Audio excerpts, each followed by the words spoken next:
今回はプレイステーションカプコンジェネレーション第5週格闘家たち、こちらのソフトを解説&比較します。プレイステーションで発売されたストリートファイター2、3本が楽しめるこのカプコンジェネレーション第5週格闘家たちの出来はいかに。それでは動画スタート。まずはカプコンジェネレーション第5週格闘ですが、1998年12月3日発売、定価は5800円です。後に2001年7月26日に廉価版、そしてストリートファイターコレクション2という名でプレイステーションプラス会員向けのフリープレイとしてゲームアーカイブス版として2016年1月6日から2月2日に配信された。その後2月3日から一般配信された。2023年現在でもプレイステーション3、プレイステーションビータでダウンロード購入できます。良いところ、残念なところ、ロード比較、グラフィック比較の順番です。まずは良いところからいきましょう。プレイステーションカプコンジェネレーション第5週格闘家たち、良いところ。1個目、1本のソフトで初代ストリートファイター2、ストリートファイター2ダッシュ、ストリートファイター2ダッシュターボの3本のストリートファイター2が楽しめる。2個目、今まで移植されたスーパーファミコン、メガドライブ、PC エンジンの移植に比べるとかなり移植度が高く、ほぼ完全移植と言っても良い出来になっている。3個目、操作性の移植度も良く、必殺技も出るのでアーケードに近い感じで楽しめた。4個目、アーケード版からのベタ移植でなく、アーケードモードの他に VS モードとトレーニングモードがある。家庭用オリジナルモードの追加はいい。5個目、BGM がオプションからアーケードオリジナルの BGM と 3DO のアレンジされた BGM の2種類を選ぶことができる。なんかネオジオの移植作品っぽいおまけ。6個目、カプコンジェネレーションのおまけ要素として資料集が見れる。なかなかマニア心をくすぐられる内容だ。7個目、今までの移植されていた作品では車破壊、樽破壊のボーナスステージは移植されたのだが、ドラム缶破壊がレンガ破壊に変わっていたが、今作はちゃんとドラム缶破壊が移植されている。8個目、プレイステーションなので周辺機器が豊富にあるので、堀のリアルアーケードや6ボタンパッドなどいろいろ選べるのは良かった。ちなみに私は基板乗っ取りで作ったアケコン使っている。9個目、プレイステーションのソフトなのでプレイステーション3でプレイできるため、プレイステーション3でプレイするとプレイステーション3の周辺機器が使えるので比較的最新のアケコンなどが使えるのはいい。10個目、ストリートファイター2、ストリートファイター2ダッシュ、ストリートファイター2ダッシュターボ。3タイトルをクリアするとシークレットの項目が現れ、ハイパーストリートファイター2のような対戦が楽しめる。それぞれの性能の違うキャラでの対戦は楽しかった。11個目、さらにどれかのタイトルをノーコンティニューでクリアするとモードセレクト画面に CPU バトルが追加され、より強い CPU と対戦が楽しめる。マジで鬼畜のように強い。12個目、アーケード版の初代ストリートファイター2は同キャラ対戦ができなかったが PS 版は同キャラ対戦ができる。スーパーファミコン版は良い出来だが劣化移植だったので、この移植度での同キャラ対戦は良かった。13個目、そして伝説のバグ技真空投げが調整されず使える。他の移植版では真空投げが使えないが、そこら辺はベタ移植で真空投げが移植されたのは嬉しかった。プレイステーションカプコンジェネレーション第5週格闘家たち、残念なところ。1個目、とにかくロード時間が長い。移植度が高いせいか本当にロードが長い。2個目、このカプコンジェネレーションが出る前にカプコンコレクションが出ていたので、スーパーストリートファイター2やスーパーストリートファイター 2X は収録されていない。なんだかちょっと寂しい感じになった。3個目、そして最近中古価格が高くなっている。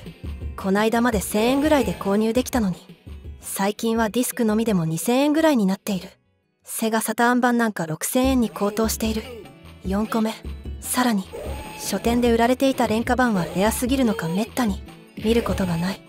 本当に少ないんだろうなと思う。5個目、プレイステーションのコントローラーは4つボタンなので R ボタンを使わないといけなかった。スーパーファミコンのコントローラーよりはマシだがセガサターンのコントローラーの方が使いやすかった。6個目、他のカプコンジェネレーションは1作目が移植されていたが、今作はストリートファイター2シリーズのみで初代ストリートファイターは移植されなかった。初代移植してくれよ。7個目、そして残念なところを考えるのに忠実な移植で移植度が高く、なかなか残念なところが思い浮かばなかった。マジで考えるのが大変だった。ロード比較、プレステーションカプコンジェネレーション第5週、格闘家たちと比べるのはプレイステーション2カプコンクラシックスコレクションと比べます。基本的にはカプコンジェネレーションの移植がカプコンコレクションなので比べます。初代ストリートファイター2で比較します。1戦目、キャラクターを選択して画面が切り替わりだしたらカウンタースタートします。ハードのスペックの差がどこまで出るのか見てください。カウンタースタート。プレイステーションとプレイステーション2の性能差は出るのか。ナウローディング。プレイステーション2版が早かった。 10.76 秒。やはり性能差が出た。プレイステーション版 14.06 秒。差が出ましたね。その差は 4.37 秒。性能差が出ましたね。やはりプレイステーション2が早かったですね。そしてカプコンジェネレーションに収録されている3タイトルで比較します。ストリートファイター2、ストリートファイター2ダッシュ、ストリートファイター2ダッシュターボのタイトルの違いでロード時間に差が出るのか見ていきましょう。キャラクターを選択して画面が切り替わりだしたらカウンタースタートします。タイトルによってロード時間に違いが出るのか比べていきます。カウンタースタートしました。やはり初代ダッシュターボの順番になるのか。ハードはすべて同じ初代プレイステーション。結果はいかに。ここできた初代ストリートファイター2 14.06 秒。これは意外。ストリートファイター2ダッシュターボ 14.30 秒。一番最後はストリートファイター2ダッシュ 14.60 秒。一番差が広がったのは初代ストリートファイター2とストリートファイター2ダッシュでした。差はほとんどなく 0.54 秒でした。タイトルによる違いはほぼなかったですね。グラフィック&サウンド比較。今回のプレイステーション版は移植度が高いので初代ダッシュターボでステージサウンドに違いがあるのか見て聞き比べてください。米軍の空軍基地で戦っちゃうぜ。後ろのギャラリーなどに違いはあるのか。ガイルステージ。初代ストリートファイター2、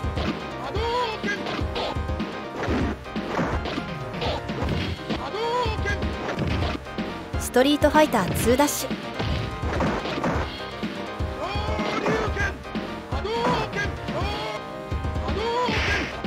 ストリートファイター2ダッシュターボ。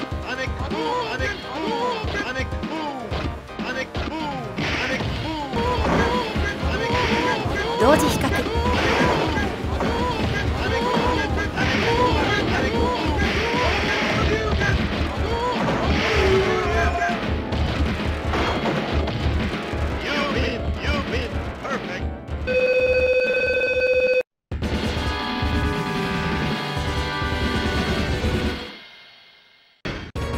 名曲「昇竜拳が出ない」に乗せてみていきましょう。剣ステージに違いはあるのか。初代ストリートファイター2、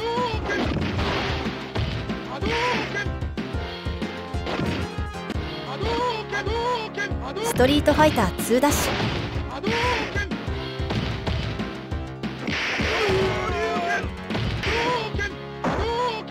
ストリートファイター2ダッシュターボ。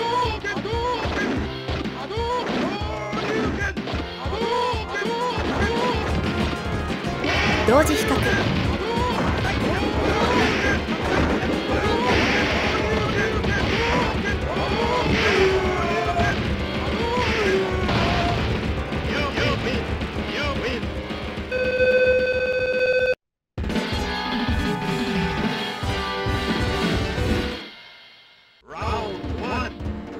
今回はカプコンジェネレーション第5週格闘家たち、こちらのソフトを解説&比較しました。このソフトが出る前にストリートファイターコレクションが出ており、そちらの方ですでにスーパーストリートファイター2、スーパーストリートファイター 2X の方が移植されていたので、こちらの方は初代ダッシュターボの移植になったんですかね。当時は移植タイトルに少し寂しいかな、そんな感じに感じました。全体的には移植度が良く出来は良いソフトだと思います。ただロードが長いのはダメだった。皆さんの感想はどうでしたか？コメントよろしくお願いします。今回の動画はこれでおしまいです。また別の動画でお会いしましょう。バイチャ。